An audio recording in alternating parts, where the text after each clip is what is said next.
ఓం శ్రీ గణేశాయ నమ. ఓం శ్రీ గురుభ్యో నమ. ఓం శ్రీ సరస్వత్య నమ. ఓం నమ శివాయ. ఓం నమో నారాయణాయ. ఓం శ్రీ మాత్రే నమ. ప్రమద గణాల్లో ప్రథముడు. ప్రతి పూజ చేసేటప్పుడు తొలి పూజ ఆయనకే చేస్తాం. విఘ్నాలకు అధిపతి. మన జీవన నౌక, మన జీవిత ప్రయాణం ఎటువంటి ఒడిదుడుగు లేకుండా, ఎటువంటి విఘ్నాలు లేకుండా నిర్విఘ్నంగా కొనసాగాలంటే ఖచ్చితంగా మహాగణపతిని నిండు మనసుతో శరణు కోరుకోవాల్సిందే.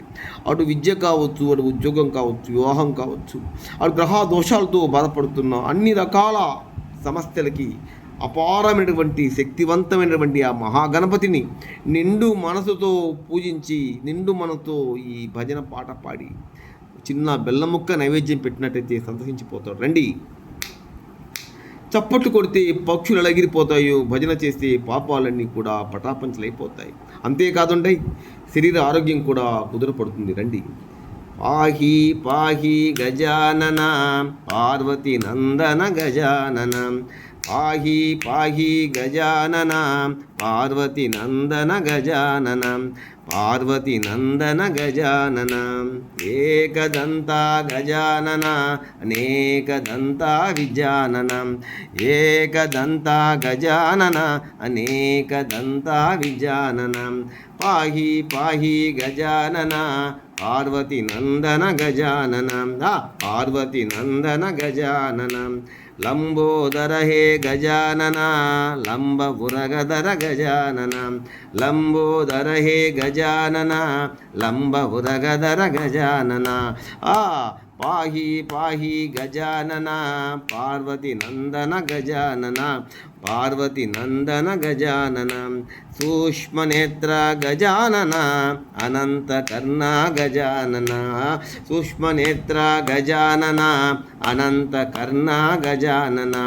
పాహి పాహి గజానన పార్వతి నందన గజానన. పార్వతి నందన గజానన. మూషిక వాహన గజానన మోదక ప్రియ గజానన. మూషిక వాహన గజానన మోదక ప్రియ గజానన. పాహి పాహి గజానన పార్వతి నందన గజానన. వామన రూప గజానన విఘ్న వినాశక గజానన. వామన రూప గజానన విఘ్న వినాశక గజానన. పాహి పాహి గజానన పార్వతి నందన గజానన. మహేశ్వర పుత్ర గజానన మం పరిపాలయ గజానన. మహేశ్వర పుత్ర గజానన మం పరిపాలయ గజానన. పాహి పాహి గజానన పార్వతి నందన గజానన. సచిదానంద గజానన నిత్యానంద నిరంజన. సచిదానంద గజానన నిత్యానంద నిరంజన. పాహి పాహి గజానన పార్వతి నందన గజానన. పాహి పాహి గజానన పార్వతి నందన గజానన. ఏకదంత గజానన అనేకదంత విజానన.